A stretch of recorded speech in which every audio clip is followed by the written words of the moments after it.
É uma alegria estar aqui com vocês. Eu agradeço vocês terem se disposto a gastar um pouco do seu tempo, para saber um pouco desse tema que está tão em voga, né?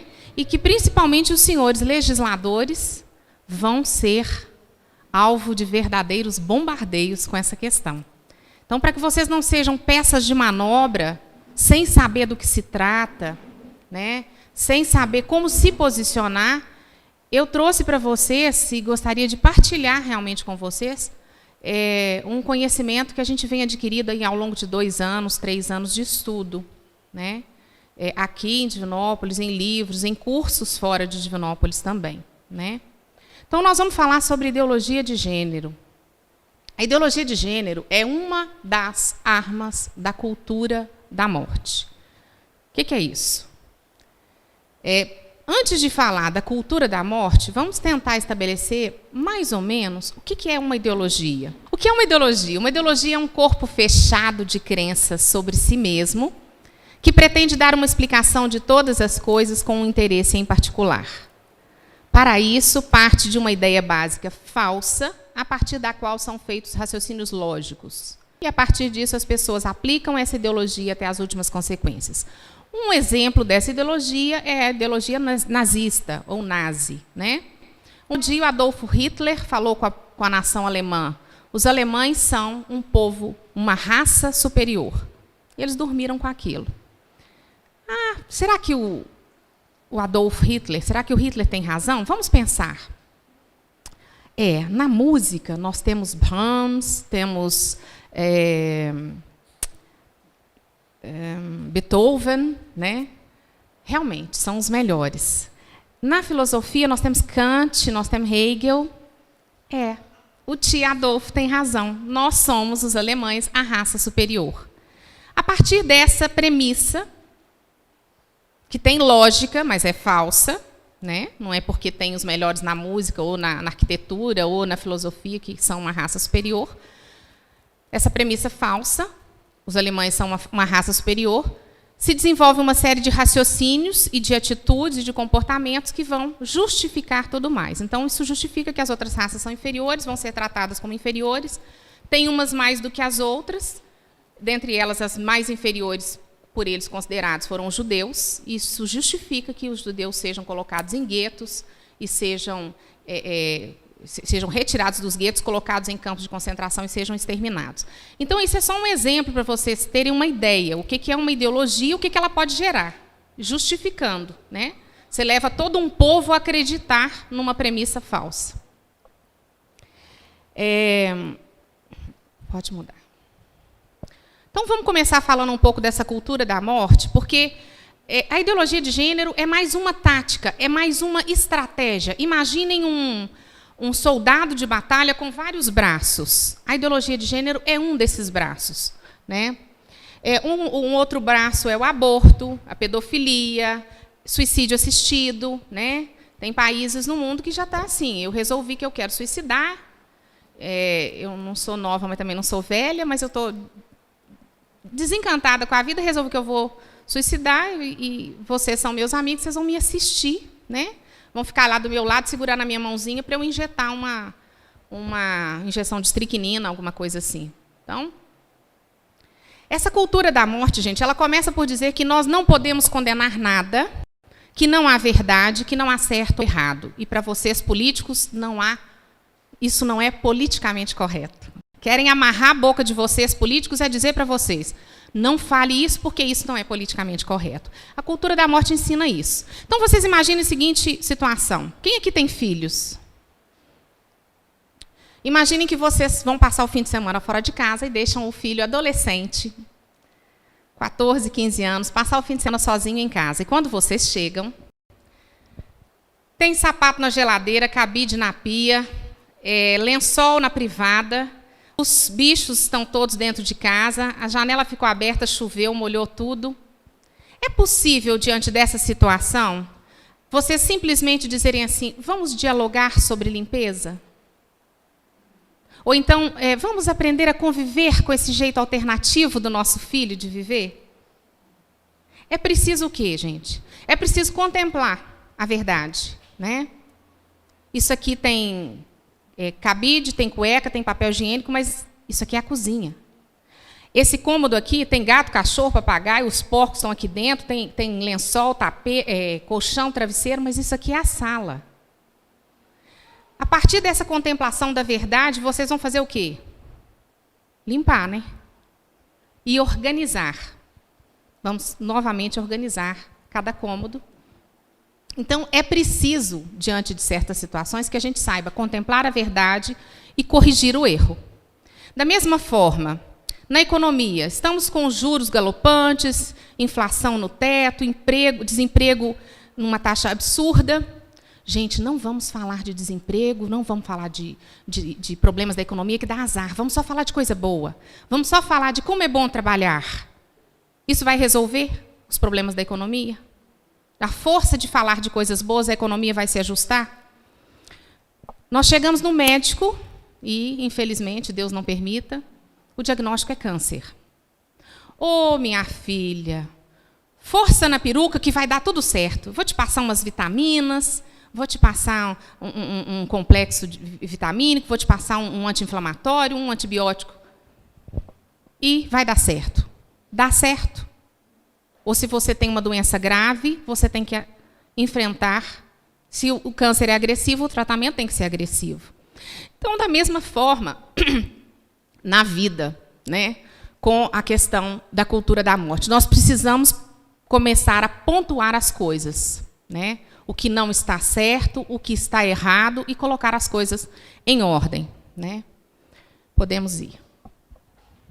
Nós precisamos entender que nós estamos numa guerra ideológica contra a cultura da morte. O que prevê essa cultura da morte? Aborto, ideologia de gênero, pedofilia, suicídio assistido. O ser humano está cada vez mais descartável, né? À medida que a gente ficar velho, taca num asilo. Se está doente, vamos apoiar a eutanásia, o suicídio assistido, para a gente ficar livre dessas pessoas velhas, deficientes, doentes. Vamos abortar crianças que têm microcefalia, anencefalia, porque nós não queremos deixar que nasçam pessoas com deficiência, né? Vamos fazer como Hitler, vamos criar uma nova raça pura. Nós estamos numa guerra, e numa guerra a inteligência é essencial. Por isso que vocês precisam conhecer o assunto. Precisam saber do que se trata, conhecer a fundo para saber se posicionar e como agir. Por isso, nós precisamos estudar e ser bem informados para não sucumbir às falácias, que são mentiras com aparência de verdade, né? Podemos ir. Qual o objetivo da cultura da morte?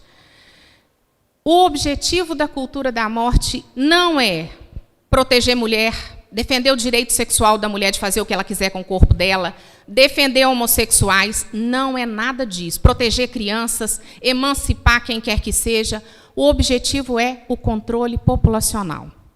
E eu vou mostrar para vocês que não fui eu que cheguei a essa conclusão, isso está demonstrado em relatórios de fundações internacionais. Eu vou dar um histórico rápido da implantação da cultura da morte e da ideologia de gênero. Nós vamos pensar, tem ali as fundações internacionais, o Conselho Populacional, Kingsley Davis, Adrienne Germain e as feministas marxistas, colonização da ONU, empoderamento dos países para a implantação do aborto no mundo, ideologia de gênero como ferramenta da sociologia e o trabalho dos marxistas. Vou tentar resumir dos 100 e poucos anos de história. O capitalismo americano produziu, no final do século XIX, as famílias mais ricas, né? Grupos de famílias muito ricas, como a família Rhodes, Rockefeller, MacArthur, Ford, a Ford também. Essas fundações começaram com ações beneméritas, né? Vamos investir na educação, na saúde, vamos ajudar outras famílias. Então, nos Estados Unidos, por exemplo, construíam escolas, a Fundação Rockefeller, né? Hospitais, investiam em educação para as crianças, na alfabetização, né? Só que vieram as guerras. Veio a Primeira Grande Guerra, destruiu tudo. Poucos anos depois veio a Segunda Grande Guerra, destrói de novo. E essas fundações, então, chegaram à conclusão de que não adianta estar fazendo essas ações beneméritas, tentando ajudar outras famílias, para as guerras virem e destruírem tudo. Eu estou sempre começando de novo, tem que construir hospital de novo, constrói a escola outra vez, começa de novo a investir na agricultura, indústria, isso e aquilo, enfim. Nós precisamos conseguir a paz mundial. Nós temos que acabar com as guerras. Como é que nós vamos fazer isso? Para acabar com as guerras, nós temos que criar a paz mundial. Para conseguir a paz mundial, nós precisamos do controle populacional e de um governo mundial. Aí tem gente que vai dizer assim, teoria da conspiração, governo mundial, né? Nova ordem mundial. Não, gente, tem teoria da conspiração. Não, isso não é novo na humanidade, não. Né? O Império Bizantino quis dominar o mundo, o Império Romano quis, Hitler quis, Júlio César quis. Isso não é novo. Né? É, de novo, a velha história do governo mundial. Então, as fundações resolveram, se uniram, descobriram, por exemplo, a Rockefeller descobriu que a Fundação Rhodes já trabalhava desde o século XIX pelo estabelecimento de um governo mundial, só que sob a coroa britânica. Porque a Fundação Rhodes é britânica e se iniciou no século XIX, foi fundada no século XIX, quando a coroa britânica era uma grande potência. A partir do século XX, essa Rhodes mesmo já trabalhava para o estabelecimento de um governo mundial sob a Liga das Nações e depois da Segunda Grande Guerra sob a ONU, né, sob o comando da ONU. Então, se uniram, em 1952, fundaram o Conselho Populacional com 27 membros de diversas especialidades. Tá? E esse Conselho Populacional começou, então, a investir em pesquisas. Imaginem os melhores cientistas do mundo recrutados para pesquisas na área da psiquiatria, da genética e da sociologia. Na psiquiatria, porque se você começa a distribuir calmante, o povo fica calminho, né? Bota calmante também nas lavouras, nos rios, o povo fica todo manso. Né? Na genética, porque se a gente descobre qual que é o gene da guerra, o gene bélico, investimos em mutação genética e vamos criar uma nova geração mais cordata, mais mansa, mais doce. Né? E na sociologia, porque a gente altera o comportamento das pessoas. Né? Vamos fazer com que as pessoas ouçam as mesmas músicas, vejam os mesmos filmes, assistam os mesmos programas, todo mundo quer ter iPhone 6, todo mundo escuta funk, todo mundo quer ser igual a Barbie. Vamos massificar, né? Uma sociedade que diz para nós que nós somos livres. E nunca a humanidade foi tão massificada. Né? Então, esse Conselho Populacional investiu nessas pesquisas. E, em 68, o Kingsley Davis... Pode ir para frente, Matheus.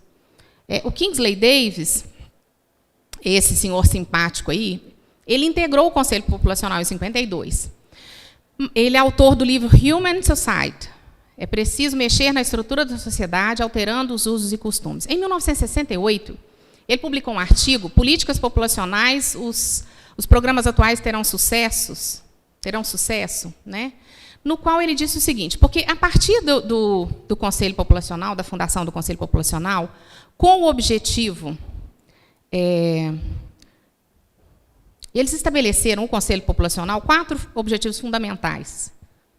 Abolir a soberania mundial, estabelecer um governo mundial forte, contra o qual ninguém possa se opor. É óbvio que, para ter um governo mundial forte, você tem que abolir a soberania das nações. Isso é claro. Né?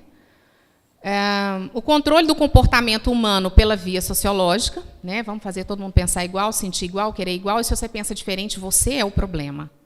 Vamos estabelecer uma ditadura do pensamento que ninguém pode pensar diferente do que a gente estabelecer que é o correto. E controlar o crescimento populacional. Aí eles começaram a fazer o quê? Com esses objetivos, eles começaram a investir em financiar a indústria dos contraceptivos, clínicas de esterilização, clínicas de aborto. Vamos financiar o aborto no mundo inteiro. Onde a gente não consegue financiar, a gente não consegue. Vamos legalizar o aborto no mundo inteiro. Onde não consegue legalizar, a gente financia o aborto ilegal. Financia o aborto ilegal sem preocupação nenhuma com a segurança das mulheres, porque não é esse o objetivo. Deixa morrer um monte de mulher nessas clínicas clandestinas, pega esses dados, joga na mídia, joga para você, legislador, e diz, você tem que legalizar o aborto, porque tem muita mulher morrendo nas clínicas clandestinas.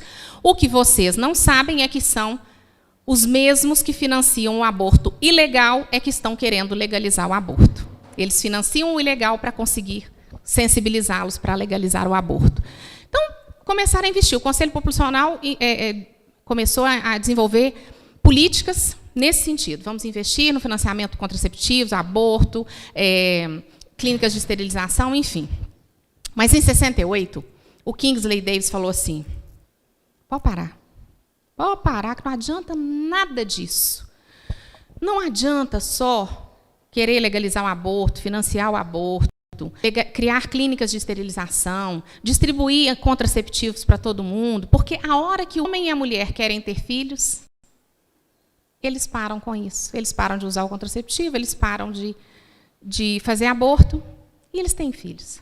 Então, o que nós temos que fazer é outra coisa. Nós temos que alterar os usos e os costumes. Nós temos que mudar completamente, quebrar totalmente a ideia de que o homem foi feito para a mulher e a mulher foi feita para o homem. Essa complementariedade, nós temos que destruir isso. De forma que a mulher passe a odiar ser mãe, dona de casa, casada. Isso para ela tem que ser o fim. Já que não dá para cortar o seio, arrancar o útero com a mão, então vamos fazer de outra forma, né? A gente faz o seguinte, a mulher solteira, executiva, poderosa, ela está sempre linda, sempre cheirosa, magra, tipo Barbie. Ela fala 8 línguas, ela viaja o Brasil e o mundo.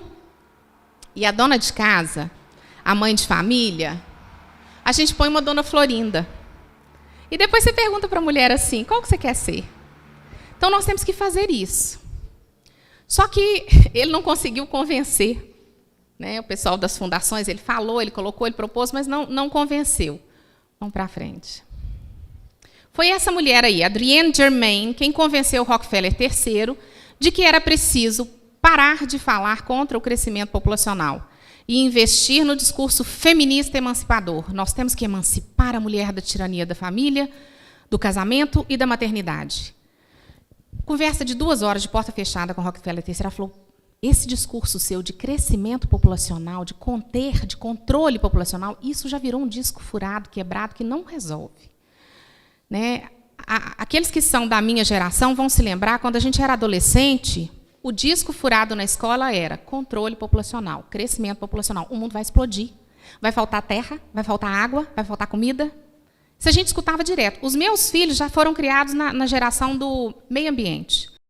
Tudo é um meio ambiente, né, uma maneira como é o ambiente. Assim, quem tem filhos na escola já deve ter percebido. Os nossos filhos ouvem falar de meio ambiente numa proporção que a gente nunca ouviu. Né? Aliás, nem sei se alguma vez na escola falaram para mim de meio ambiente. Né? Então, na verdade, é isso. Essa mulher convenceu, falou com ele, olha, o negócio é o seguinte, nós temos que empoderar as mulheres. A mulher tem que ser liberta dessa tirania do homem. Esse negócio, o homem vai lá, faz filho na mulher, ela fica lá esquentando a barriga no fogão, esfriando na pia, e ele vai e segue a vida livre, leve e solto. Isso é uma tirania, uma exploração, é um absurdo. A mulher tem que odiar ser mãe, ser dona de casa, ser casada. É isso.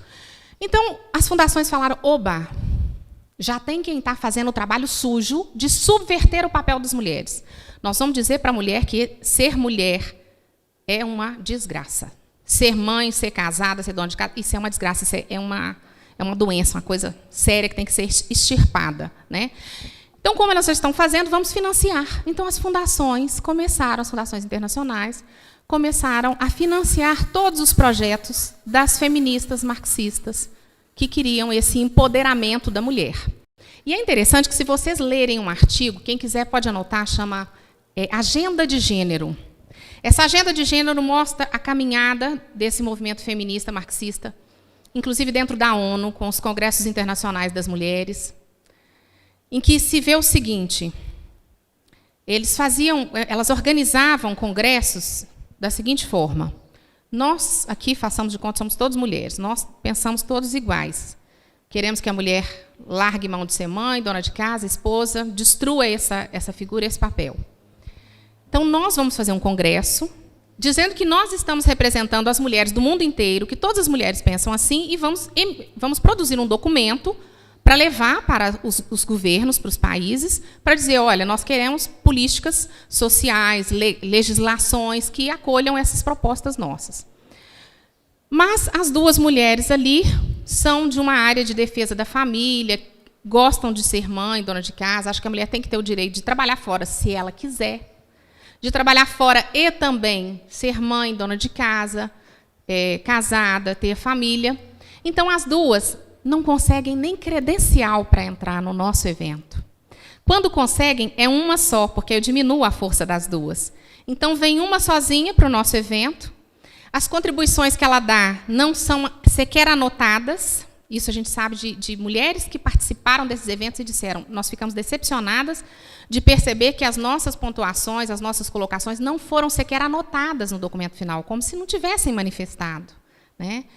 E foram fazendo essas ações através desses congressos da ONU e, por meio da ONU, levando para os países. Legaliza isso, legaliza aquilo, queremos isso, queremos aquilo, como se essas mulheres representassem a vontade de todas as mulheres do mundo.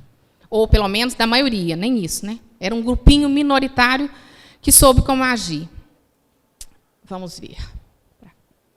Bom, a partir dessas ações, depois, mais para frente, eu vou explicar com mais clareza, começaram, então, tem que libertar a mulher da tirania do homem.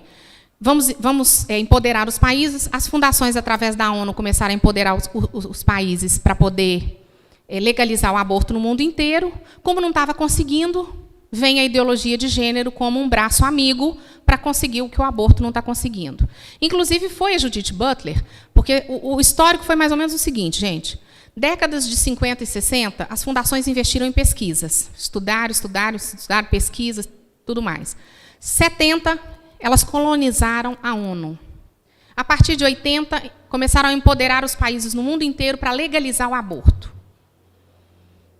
Como estão tendo dificuldade, né, não é todo país que está aceitando, não foi com a facilidade que eles imaginavam, a saída agora é a ideologia de gênero. Isso tanto é verdade que a Fundação Ford, que é uma das mais ricas, porque o Henry Ford faleceu, em 1936 foi fundada a Fundação Ford, ele deixou 80% da fortuna dele para a instituição, para a Fundação Ford.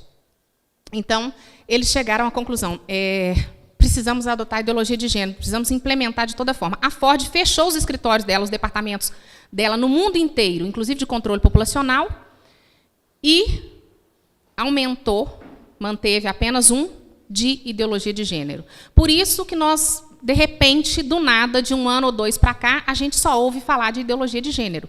São programas no GNT, no SBT, são filmes, são livros, são todo tipo de ação da mídia, de propaganda a favor da ideologia de gênero, mostrando como se fosse uma coisa, um passo de evolução, né? Então, veio a Judith Butler, com essa história toda de liberta a mulher da opressão do homem, não sei o quê. A Judith Butler, que nós vamos ver mais para frente quem que é uma das ideólogas de gênero de ponta, ela é talvez o maior expoente atualmente no mundo da ideologia de gênero, a maior defensora.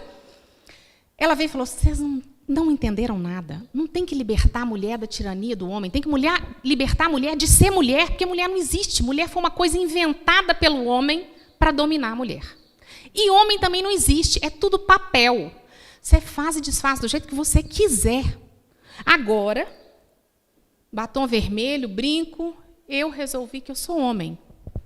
E quem são vocês para dizer que eu não sou? Daqui meia hora, eu mudei de ideia, eu estou me sentindo profundamente mulher. De tarde, eu estou me sentindo uma árvore. À noite, eu sou um cavalo preso num corpo humano. São todos gêneros reconhecidos já internacionalmente. Então, temos que libertar a mulher de ser mulher, o homem de ser homem, porque isso não é nada, isso é papel. Você faz e desfaz, muda do jeito que você quiser. Mas como é que isso começou? Uma das ideólogas de gênero de gerações anteriores é essa simpática moça, Shulamit Firestone, que escreveu o livro A Dialética dos Sexos. E, nesse livro, ela dá o passo a passo para a destruição da família. Né? Que não é coisa nova também, não, gente. Karl Marx já falava lá que a família é a primeira opressão de classes, o homem contra a mulher é a primeira propriedade do homem. Os dois se casam, aí tem que ter propriedade particular para sustentar a família. Quer dizer, se você não destruir a família, você não destrói a propriedade particular. Só que o Marx falou muito mais do que isso, o pessoal não entendeu. Foram as feministas que foram mais longe com a teoria dele e chegaram a tudo que ele colocou nos livros, inclusive o livro dele, né, que ficou muito famoso, mas foi publicado pelo Engels, discípulo dele, pós-morte, né? Houve a publicação, e o Engels é que fala que ele está publicando uma obra do mestre, né, do Marx. Por isso que a gente sabe que, na verdade, o autor foi o Marx. Então, essa Shulamit Firestone, ela dá o passo a passo para a destruição da família. Aí, agora, vocês vão ver o que é nu e cru a proposta da ideologia de gênero. Como funciona na prática. Eu vou ler, nos próximos 4 slides, a tradução do livro dela. É ipsis literis, o que está no livro. Podemos passar. Eis algumas sugestões do sistema alternativo.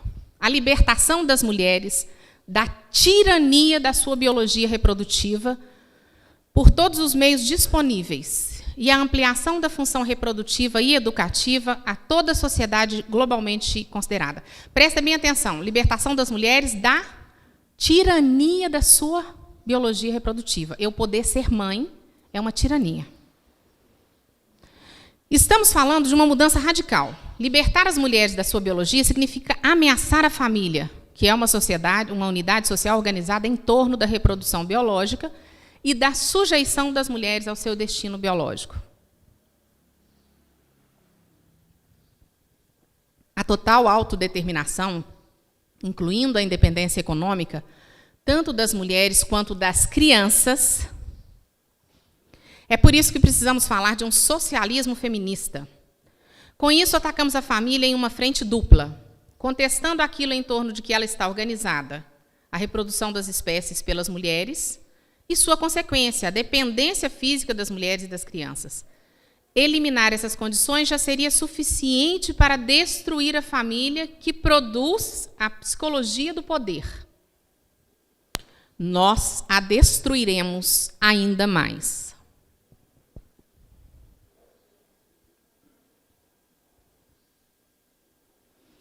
A total integração das mulheres e das crianças em todos os níveis da sociedade, todas aquelas instituições que segregam os sexos ou separam as crianças da sociedade adulta, por exemplo, a escola elementar, devem ser destruídas. Abaixo a escola. E se as distinções, prestem bem atenção nisso, e se as distinções culturais entre homens e mulheres e entre adultos e crianças forem destruídas, nós não precisaremos mais da repressão sexual que mantém essas classes diferenciadas, sendo pela primeira vez possível a liberdade sexual natural. Prestem atenção. E se forem... Peraí, volta. E se as distinções culturais entre homens e mulheres e entre adultos e crianças, ou seja, para a ideologia de gênero, não existe diferença entre adulto e criança e não existe diferença entre homem e mulher. É onde os pedófilos pegam carona, gente. A Unesco já tem documentos reconhecendo o direito das crianças de ter vida sexual ativa a partir dos 10 anos de idade. Então, se um marmanjo de 40, 50 anos resolver transar com a sua filha de 10 anos e for consentida por ela, ainda que ela tenha sido toda aliciada e levada a isso, está tudo certo. Não é pedofilia.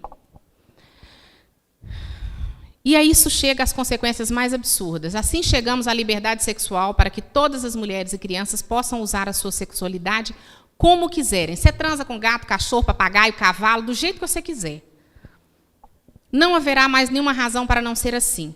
Em nossa nova sociedade, a humanidade poderá finalmente voltar à sexualidade natural polimorfamente diversa. Serão permitidas e aceitas todas as formas de sexualidade.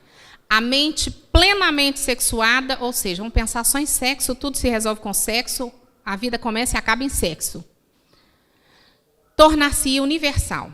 Agora, o que dá mais embrulho no estômago nessa história toda, se a criança escolhesse a relação sexual com os adultos, ainda no caso que escolhesse a sua própria mãe genética, não existiriam razões a priori para que esta rejeitasse suas ensinações sexuais, visto que o tabu do incesto teria perdido a sua função. Vocês que são pais e mães, imaginem vocês transando, a mãe com o filho, o pai com a filha. Se isso não dá embrulho no estômago, eu acho que isso só deve agradar aos pedófilos, gente. Não tem condição. Né? Então, essa é a proposta. E, através da ideologia de gênero, eles querem chegar a isso. Podemos ir. Veio esse simpático senhor, Karl Koch. Aliás, ele veio antes, que ele é de 1923. Pessoal, aproveitou a contribuição dele. É preciso, para conseguir isso que a Shulamit Firestone propôs com tanta clareza, nós precisamos alterar a superestrutura, revolucionando a religião, a família e as leis. É onde vocês, legisladores, vão ser cada vez mais bombardeados com isso, né? Agora, o que eu acho interessante é que assim, eles querem revolucionar as leis e vão usar vocês para isso. Mas mesmo enquanto as leis não permitem, eles estão agindo, dando as costas para o legislador. Foi o que fizeram aqui no Brasil com o Plano Nacional de Educação, foi rejeitado. O Conselho Nacional de Educação fez o quê? Falou com os conselhos estaduais e federais: votem e incluam a ideologia de gênero nos planos estaduais e municipais, senão vocês não recebem verbas. Isso veio do governo federal, de MEC e Conselho Nacional de Educação. Ora, mas o Congresso Nacional não afastou isso? Nós não damos importância para o Congresso Nacional. O Congresso Nacional não sabe nada, vocês, legisladores, não sabem nada, vocês, pais, não sabem nada. Nós sabemos, e nós é que vamos fazer, e estão fazendo. Tanto que distribuíram um monte de material através do MEC, nas escolas, tem professores falando a rodo de ideologia de gênero, sem que os pais nem saibam, doutrinando os meninos. Então, vamos revolucionar mudando a religião, a família e as leis. A contribuição seguinte para essa ideologia foi desse médico sociólogo, Dr. John Money, na década de 60. Esse médico, ele que fez a cirurgia de mudança de sexo de um dos gêmeos, Brian e Bruce Reimer. Vocês conhecem a história desses gêmeos? Isso veio muito para a mídia, né? Passa a ver a foto deles. O Bruce virou Brenda e depois quis voltar a ser Bruce. O que aconteceu? Esses meninos, pequenos ainda, meses, foram fazer... como é que chama aquela cirurgia do prepúcio? Fimose. É como se fosse uma circuncisão, na verdade. Eu não sei se eles eram judeus, os pais eram canadenses. E o infeliz do médico cauterizou o pênis de um dos meninos. Os pais, apavorados, não deixaram fazer a cirurgia no outro irmão gêmeo, foram embora para casa, o pênis totalmente torrado caiu. E eles ouviram na televisão um programa desse Dr. John Money que dizia que ninguém nasce menino nem menina. Você se torna homem ou mulher de acordo com o que você foi criado.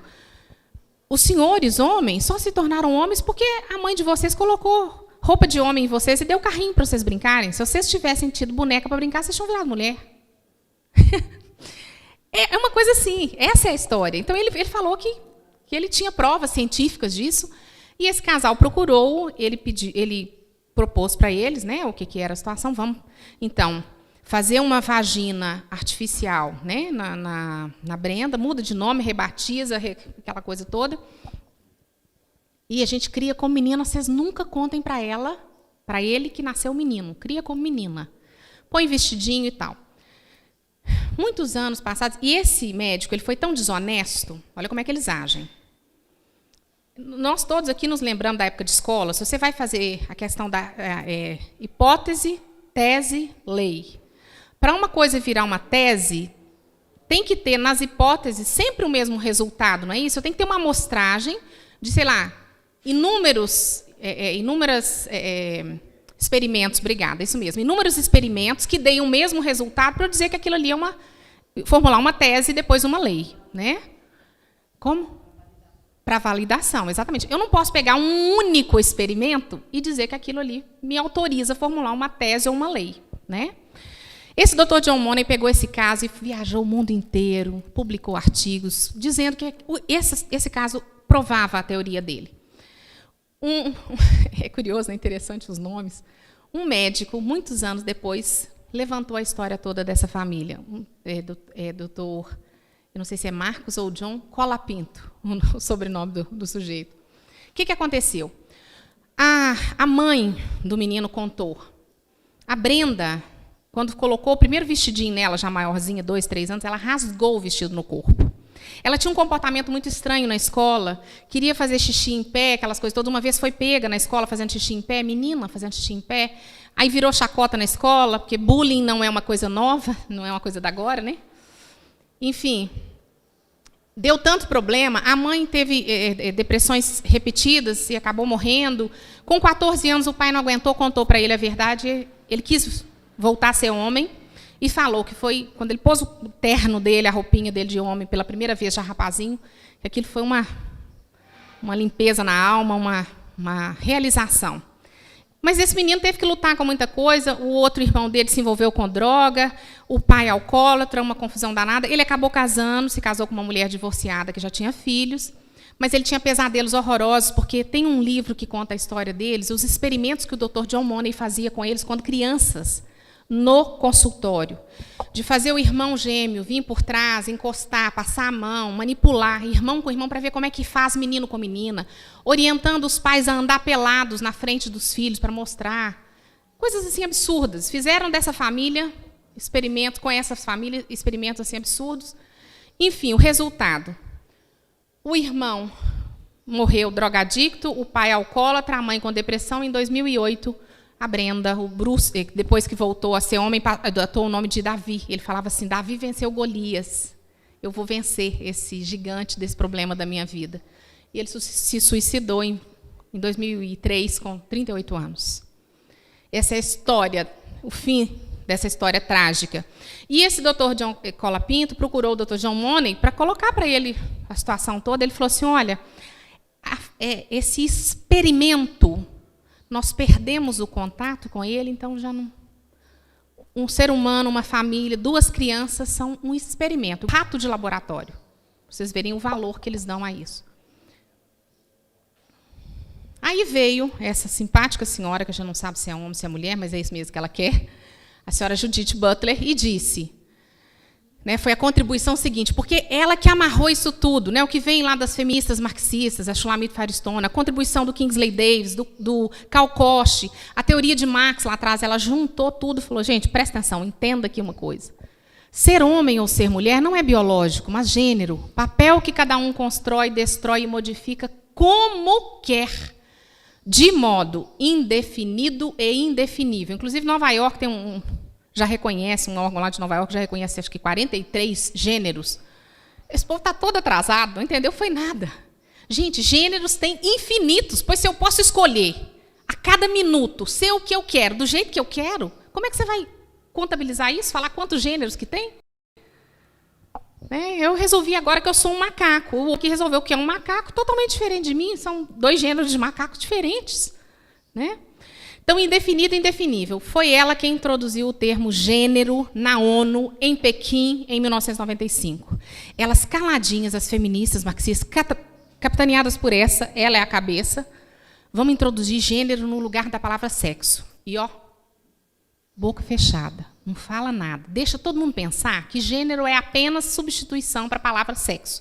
Em vez de sexo feminino masculino, vamos pôr gênero feminino, gênero masculino. Tá? Caladinhas. Foi só 12 anos depois, em 2007, que, obrigadas pelos países dirigentes, né, da ONU, elas deram a definição de gênero. O que é gênero? E é isso. Né? É papel que cada um constrói e destrói como quer. Então, eu agora sou mulher, daqui meia hora eu sou homem, daqui 2 horas eu sou um ser assexuado, de tarde eu sou uma árvore e à noite eu sou um cavalo preso num corpo humano. Né? Bom, quais são as consequências da ideologia de gênero nos países em que ela já foi acolhida? Em que a legislação acolheu, o povo aceitou calado, não percebeu, não entendeu, não houve essa discussão toda que a gente está vendo no Brasil? Quais são os exemplos que a gente tem no mundo? O que anda acontecendo no mundo afora? Na Alemanha, pais são presos porque os filhos não querem assistir às aulas de orientação sexual segundo a ideologia de gênero. Quem aqui é cruzeirense? Senhor, perdoai-lhes, eles não sabem o que fazem. Em nome da ideologia de gênero, da agora para frente é o seguinte, vão ser todos educados na teoria do galo. O galo é o time. O Cruzeiro não é time. E se você falar alguma coisa contra o galo, você é galofóbico, vai ser preso. Não pode nem pensar, porque se você pensar, escorrega, fala alguma coisa, né? É uma ditadura do pensamento e uma ditadura legal. Na Alemanha, esse casal, ele foi preso, ficou 45 dias preso, ela estava amamentando essa garotinha, quando a notícia saiu no ano passado, e estavam esperando ela desmamar a criança para ser presa, porque a filha de 6 anos não quis assistir a aula de educação sexual na linha de ideologia de gênero. Por quê? Porque nessas aulas é ensinado para as crianças, aqui só tem adultos, né? Eu posso falar. Sexo oral, sexo anal, sexo grupal, sexo entre 2 homens, sexo entre 2 mulheres, sexo entre um homem e um animal, uma mulher e um animal. Isso é falado, mostrado, fotos para crianças de 6 anos. E aí teve gente nessa turma que desmaiou, teve criança que terminou a aula, passou mal, desmaiou. Uma das crianças, uma filha deles, não quis assistir, foram processados, gente. O promotor de justiça pediu a condenação e o juiz condenou a pena de cadeia, porque a filha não quer assistir e eles, apoiando a filha, não permitiram que ela assistisse essas aulas. Isso na Alemanha, que até onde eu sabia, eu achava que era uma democracia. Eu acho que eu perdi a mudança lá da... Né, porque na Suécia, está pequenininho, eu vou ler para vocês. A Suécia é o 2º país no mundo em número de estupros. Ninguém conta isso para a gente. Só se fala que é país de primeiro mundo, primeira economia. Realmente a gente chega lá, tem umas coisas muito interessantes que eu tinha vontade de implementar aqui no Brasil para ver como é que ia funcionar. Você chega numa banca de revistas, não tem jornaleiro. Você escolhe a sua revista, compra, paga, pega o seu troco, a revista e vai embora. O que vocês acham da gente colocar isso aqui no Brasil? Só mostram os exemplos bons, né? País de primeiro mundo, PIB lá em cima, né? Um povo culto, não sei o que e tal, mas isso não contam. Lá existem banheiros de gênero, que são banheiros onde entram mulher e homem, e é o 2º país no mundo em número de estupros. Aqui em Belo Horizonte nós tivemos molestação infantil, atentado violento ao pudor e estupro em escola pública, escolas que adotaram gênero, contra a legislação e contra os pais. E aqui em Divinópolis nós tivemos, há 15 dias, um mês atrás, no máximo, numa das escolas ocupadas, um professor que começou com um discurso assim. Nas nossas casas, nós temos banheiros unissex. Por que não na escola? Com crianças e adolescentes. Parece que numa das salas, não sei onde que ele mesmo gravou, alguém gravou e isso foi para a mídia, são crianças de 8 anos. Os pais sabem disso, autorizaram a presença das crianças na escola. É uma coisa que eu não consigo entender. Talvez os senhores consigam entender para me explicar. Eu confesso que eu não consegui acompanhar o raciocínio. A fala é de que as escolas foram invadidas porque os alunos são contra a PEC. E aí durante a invasão, os professores doutrinam os alunos na ideologia de gênero? Eu não consegui compreender. Porque você conversa com a grande maioria dos alunos, principalmente ensino fundamental 1 e 2, ensino médio eles já sabem um pouco mais. Mas ensino fundamental 1 e 2, que seria o antigo grupo nosso, e os primeiros 4 anos do ginásio, antigamente, você conversa com essas crianças e adolescentes, eles não sabem absolutamente nada sobre a PEC. E, no entanto, as escolas foram tomadas com o argumento de que os alunos são contra a PEC. E aí os professores vão aproveitar esses alunos na escola, em horário de aula, sem aula, e contra a lei, contra a autorização, sem autorização dos pais, vamos doutrinar na ideologia de gênero. E, gente, você começa com um argumento desse com uma criança de 8 anos, o que a criança vai responder? É mesmo, lá em casa tem banheiro que entra. Meu pai e minha mãe, o banheiro é o mesmo, do meu pai, da minha mãe, meu, da minha irmã. Por que não na escola? A criança não tem ainda condição de raciocinar e dizer, mas espera aí, amigo, a casa é igualzinha à escola? Na escola a gente só convive com parentes, familiares, pessoas próximas, íntimas. Além do mais, no banheiro de casa normalmente entra um de cada vez, né, gente? No banheiro da escola entram vários ao mesmo tempo. A hora que tiver aluno mais velho, de ensino médio, abusando, estuprando filhas de vocês, netas, de 9, 10, 11, 12 anos, dentro do banheiro da escola, qual o professor que vai lá defender? Quem que vai proteger? Mas essas crianças não têm condição de raciocinar isso. Por isso que a gente fala doutrinar, né? Porque você fala na cabeça de uma criança que não tem nem como, às vezes, se defender. No Canadá, é o Estado quem diz como os pais devem educar os filhos. E os pais podem perder a guarda deles, se o Estado entender que eles os estão educando de forma diferente daquela que o Estado diz que é a correta. Professores podem ser demitidos se expressarem ideias contrárias àquela considerada politicamente correta pelo Estado. Comerciantes podem perder seus alvarás de funcionamento e profissionais liberais perder suas licenças profissionais pelo mesmo motivo. Há uma verdadeira ditadura do pensamento. É um artigo na internet, vale a pena vocês olharem, chama A Warning from Canada, uma canadense que pediu para ser ouvida pela Suprema Corte americana quando o Barack Obama ia resolver se liberava casamento homossexual no país inteiro. Ela falou, olha, o americano tem que estar preparado para o seguinte, no Canadá, o casamento homossexual já foi legalizado há muitos anos, não sei se desde 95 ou 2005. Desde que foi legalizado, o que aconteceu? Eles começaram a mudar a legislação, mudar a língua. No Canadá não se usa mais, ou estão diminuindo, quase que eliminando. Ele, ela, menino, menina, é criança. Você não pode, no seu blog, nos seus e-mails, você professor, você legislador, você comerciante, psicólogo, você não pode manifestar ideia diferente daquela que o Estado entende que é a correta. Então, se você acha que o ideal é que os filhos sejam criados pelo pai e pela mãe, que eles tenham pai e a mãe biológico, conheçam o pai e a mãe biológico e sejam criados por um pai e uma mãe, isso é discurso homofóbico. O Estado pode entrar dentro da sua casa, um vizinho te denuncia e fala, está educando os filhos dizendo que o certo é homem com mulher, não é mulher com mulher, nem homem com homem, isso é homofóbico. O Estado entra na sua casa, confisca documentos, arquivos, um monte de coisa e coloca seus filhos para adoção. Demonstrado que realmente é verdade isso que estão dizendo, seus filhos são colocados para adoção. Você perde licença para trabalhar, perde o comércio, enfim. É aquilo que eu falei, da agora para frente ninguém fala contra o galo. Se vocês falarem contra o galo, vocês são galofóbicos e vai todo mundo preso. Né? Então, você não pode falar nem dentro da sua casa, você não pode dizer para o seu filho que o time que você gosta, o time do coração que você torce é o Galo, é o Cruzeiro, de jeito nenhum. Porque se você falar isso, se alguém te denunciar, você vai preso. Você perde a guarda dos seus filhos. Você não está sabendo educar os meninos. Eu já estou acabando, viu, gente? Na Holanda, a ideologia de gênero e suas consequências na civilização. Agora é a vez da poligamia. Eu juro para vocês, eu sou juíza há 16 anos, 11 anos, quase 12 de vara de família. Eu não queria ser juíza de família nesse país, mas nem para ganhar em euros milhões. Olha a situação. São duas mulheres lésbicas. Essas duas do meio. Os dois de lá são dois homossexuais, são casados. As duas são casadas. Esse de cá, da ponta, ele se relaciona sexualmente com os dois de lá. Os dois de lá têm relações sexuais com o de cá. E aqueles dois de lá querem agora, então já tem um lobby forte lá, da poligamia, para que eles possam se casar com esse de cá. E aquelas duas ali queriam ter filhos, mas aqueles três, nenhum daqueles três homens ali, nenhum se habilitava. Então arrumaram um cesto para fazer um filho naquela loura que já está com a barriga grande, ela está grávida.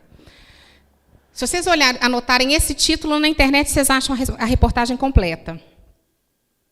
Eles fizeram um contrato de que os 5 vão educar os filhos. E na Holanda, você pode nomear um pai legal, diferente do seu marido, da sua esposa, né, no caso de mulher. E ela, a loura, nomeou um daqueles dois lá como pai legal e fizeram um contrato de que os 5 vão educar o filho. Agora, alguém aí já ouviu falar de dificuldade entre pai e mãe para educar filhos? Ou é só eu lá na vara de família que escuto isso? Vocês que são casados nunca tiveram problema com o marido ou com a esposa na educação dos filhos. Imagina 5 para educar um. Então, é por aí. Pais perdem a guarda dos filhos por serem muito cristãos. Pátria educadora na Noruega. Acusados de radicalismo e doutrinação cristã, Ruth e Marius Bodnário foram afastados dos seus 5 filhos pelo Departamento de Proteção à Infância do país. Esse casal, 5 filhos, ela estava com um bebê de 3 meses, 16 de novembro, você dá até a data para vocês, 16 de novembro do ano passado. Ela foi buscar os filhos na escola, a diretora tinha entregue para esse Departamento de Defesa da Infância e Juventude, para esses meninos serem colocados para adoção, porque eles foram considerados inaptos para ser pais, porque são muito cristãos.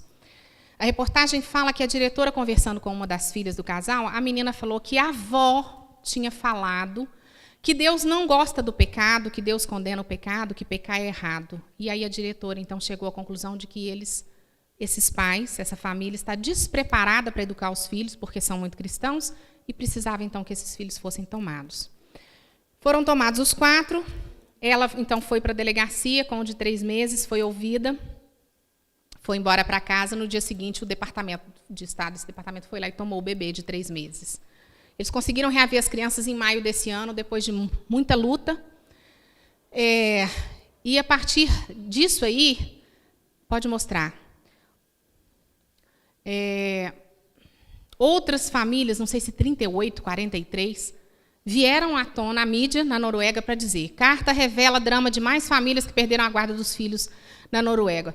Em abaixo-assinado, 38 famílias denunciam sequestro sistemático de crianças pelo governo da Noruega. Nossos filhos estão sendo literalmente arrancados de nossas mãos. A queixa dessas famílias todas é a mesma do outro casal. Sem um processo, sem um inquérito, sem nada. Simplesmente denunciam que você é muito cristão, você é homofóbico, você pode ser até ateu, mas se você falar um A contra o que eles entenderem que é homofóbico, o que é qualquer coisa fóbico, você vai buscar seus filhos na escola e eles não estão lá, foram entregues para um departamento de Estado para serem colocados para adoção, sem que você tenha sido processado antes, sem nada. E esses pais dizem: nós somos tratados piores do que os pais que espancam, que batem, que abandonam, que abusam sexualmente dos filhos, que usam droga na frente dos filhos. É o que está acontecendo na Noruega, país de primeiro mundo. Depois nós vamos ver um documentário que foi feito lá, muito interessante. Pode ir para frente. A ideologia de gênero eleva em 1000% o número de crianças em tratamento no Reino Unido. O Reino Unido já adotou as crianças na escola recebendo toda essa doutrinação de ideologia de gênero. O resultado está aí. 1000%, gente. Não é 10, não é 20, não é 100. 1000% de aumento da depressão nas crianças. Tratamento de depressão, mais especificamente, no Reino Unido. Esse documentário é fantástico. Vocês deviam depois assistir. São 38 minutos, 40 minutos de documentário, mas ele é fantástico. Primeiro que vocês dão umas boas risadas, porque esse cara é humorista na Noruega. Ele é jornalista, é humorista. Tanto que, quando ele começa esse documentário, o pessoal acha que é palhaçada, tem uns que querem fugir dele no shopping, então é muito interessante. Programa de TV denuncia a falsidade da teoria e obriga o Conselho Nórdico de Ministros a cortar fundos para as pesquisas de gênero. O que esse cara fez? Ele foi em 2 ideólogos de gênero lá, eles falaram que não tem diferença nenhuma entre homem e mulher, ele ainda pergunta para um deles assim: mas a ciência não fala que o cérebro do homem é um pouco maior do que o da mulher? Bobagem, isso é coisa ultrapassada, você não está sabendo de nada, isso é coisa da ciência que já foi ultrapassado. Tá, então não tem diferença nenhuma, não tem diferença nenhuma. Ele pegou essa entrevista com esses teóricos do gênero, ideólogos de gênero, e levou para outros cientistas no mundo inteiro para ver o que eles falavam, o que eles achavam das afirmações, das supostas pesquisas desse departamento. E aí, o que ele descobriu? Nos Estados Unidos, eu acho que é um psiquiatra infantil, ele faz experimentos, faz testes com bebês de 9 meses. No documentário, vocês veem lá, tem um vídeo para vocês verem as criancinhas. Coloca um monte de criança, brinquedos lá na frente. Carrinhos, bola, boneca, salão de beleza e brinquedo neutro no meio. E solta esses bebês já engatinhando, talvez alguns até andando, 9 meses. Não houve nenhuma exceção. As meninas vão sistematicamente nos brinquedos femininos e os meninos vão sistematicamente nos brinquedos masculinos. Ninguém foi para brinquedo neutro. Aí os ideólogos de gênero dizem: mas 9 meses você já doutrinou, você já educou para ser menina, você já educou para ser menino. Tá bom. Aí ele encontrou um pediatra, cientista, pesquisador em Harvard, que faz testes com bebês de 1 dia, recém-nascidos de 1 dia. Põe para ver máquinas, face humana. Os homens olham mais tempo para as máquinas, as mulheres olham mais tempo para a face humana, sem nenhuma exceção. Não satisfeito, ele procurou uma darwinista na Inglaterra e ela falou: meu filho, presta atenção. Não faz o menor sentido, ao longo da evolução da espécie, o corpo da mulher ter sido dotado de útero e seios, com a capacidade de gestar e amamentar, e isso não ter alterado nada no psiquismo dela. É óbvio que alterou e que isso dá algum prazer para a mulher, ou deveria dar, no normal, porque senão a mulher nenhuma... Gente, vocês já imaginaram se nós mulheres não quisermos, todas nós, no mundo inteiro, nenhuma de nós, sem exceção, não quisermos mais ser mãe? É preciso de muito raciocínio para entender o que vai acontecer com a humanidade? Eu não quero ser mãe. Também não vou doar óvulo para inseminação in vitro, artificial, nada. Então, ela fala, não faz o menor sentido. Todos os cientistas ao longo do mundo detonaram com as ideias dos ideólogos de gênero. Ele, não satisfeito, foi para as ruas, fez pesquisas com as pessoas. E aí ele viu, lá na Noruega mesmo, eu ponho rosa no meu bebezinho, menino. O pessoal na rua fala, que gracinha, princesinha. Acha que é menina. Ponho azul na minha menina. Ah, garotão, meninão, achando que é menino. Ele foi atrás da mãe dele. Ô, mãe, você me criou assim, machão, fortão? Não, meu filho, você era um tiquitinho de gente, magrinho, catatal. Ele chegou à conclusão de que ele não foi educado para ser homem. Ele realmente nasceu homem. Aí ele falou, eu tenho 2 meninas, 10, 12 anos, 8, 10 anos. As meninas são mostradas no documentário, filhas dele. Ele chega ele está sentado no sofá, assim, recostado, fala com as filhas assim, papai esqueceu o gênero de vocês? Aí elas riem e falam assim, nós somos meninas. Não, papai não importa com o gênero de vocês, importa que vocês sejam felizes. Tá bom, papai, mas nós somos meninas. E ele fala assim, eu não eduquei as minhas filhas para serem meninas. Então, a partir disso, ele leva para os ideólogos de gênero toda essa colheita de material e eles falam, não, isso é um lixo, não vale nada. Ele falou, mas como um lixo? Não, até que me provem o contrário. Ele falou, mas essas pesquisas científicas todas, não, isso não tem validade nenhuma. Mas sem argumento. Simplesmente descartam os outros cientistas, o resultado do trabalho de outros cientistas no mundo, sem nenhum argumento. Ele leva isso, então, para o Conselho Nórdico e são cortados milhões de financiamento para pesquisa de gênero em função dessa reportagem. Vale a pena, gente, não deixem de assistir, que é muito legal, muito interessante. Acabando já. E no Brasil, o que está acontecendo? E aqui eu já estou no fim. Enquanto não conseguem mudar as leis e a cabeça das pessoas, os defensores e promotores da ideologia de gênero já estão agindo contra a lei e em desrespeito para com os pais, doutrinando crianças e adolescentes nas escolas, com livros e propostas pedagógicos na linha dessa ideologia.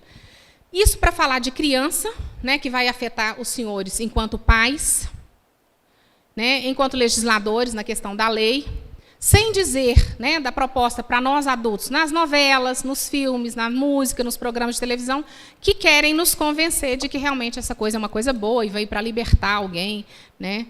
Enfim, para terminar, vamos ver se tem jeito de mostrar esse vídeo. Olha se tem... Essa doutora Damares, ali embaixo, ó, tem... Ah, tá. Ela mostra os livros que estão sendo entregues, esse é o último slide, os livros que estão sendo entregues nas escolas para as crianças, o que está sendo ensinado para as crianças, sem a autorização dos pais, nas costas dos pais. Outra coisa, se a ideologia de gênero for aprovada, uma das propostas, inclusive da ONU, tem um outro documentário, um outro artigo muito interessante, vale a pena vocês olharem na internet. Amparo, ex-revolucionária e funcionária da ONU. Ela conta qual que é a proposta da ONU para a educação sexual das crianças. Uma das propostas é que os pais não saibam do que é ensinado para elas nas escolas. Ó, segredinho. Amparo, é o nome dela, 2 pontos. Ex-revolucionária e funcionária da ONU. Ela conta qual que é a proposta. Ela fala, por exemplo, da indústria do aborto, eu não sei se vocês sabem. Ela era funcionária da ONU, eu não sei se é Equador, Colômbia, um desses países, Venezuela, enfim. É um país de língua espanhola. Aqui na América. Ela fala que a ONU vende para eles, ou vendia na data da reportagem, uma pílula por 25 centavos de dólares. Quem são os bons de matemática aí? Fazer conta para nós. E eles vendem, então pronto, ó, Felipe? Felipe vai fazer a conta para nós. Ela compra, a ONU vende para eles por 25 centavos de dólares. E eles vendem por 9 a 14 dólares cada pílula. Eu não consigo fazer essa conta, não, gente. Tem que ser no computador, na calculadora. Você compra, imagina no seu comércio, você comprar por 25 centavos e poder vender por 14 reais. É um lucro fantástico. Aí, a gente solta a pílula nos meninos, a gente incentiva, essa Amparo explica isso muito bem no artigo dela, incentiva a promiscuidade sexual, a sexualidade precoce, e esses meninos vão ter relações sexuais a rodo, vão engravidar. Aí, pílula do dia seguinte. Vende camisinha, vende pílula, vende tudo quanto é contraceptivo. Falha, porque eles falham. Aí vem a gravidez, você dá a pílula do dia seguinte. Se a pílula do dia seguinte falhar, a gente oferece o aborto. E o aborto, gente, ele produz um resto humano. Aí a gente aproveita e faz cosméticos, shampoo. É nojento, mas é esta a proposta. E dentro dessa proposta, a ONU coloca que os pais não podem saber o que é ensinado para os filhos na escola, na linha o nome, gente, bonito para a escola é educação sexual. Ninguém vai chegar para vocês, legisladores, falando nós queremos implantar ideologia de gênero, nós queremos dar uma aula de ideologia de gênero. Não. Nós vamos dar aula de educação sexual, vamos passar tudo de ideologia de gênero dentro dessa aula, e nas outras matérias também, física, matemática, química. Quem já leu aí a nova base curricular nacional fica estarrecido de ver que os meninos vão ser educados para entender que na matemática, 2 mais 2 nem sempre dá 4. Você vai ensinar isso para meninos de 2 anos. A confusão que vai fazer na cabeça desses meninos. As leis da física, da termodinâmica, são construção social, luta de classe. Isso não é lei, não é ciência, não.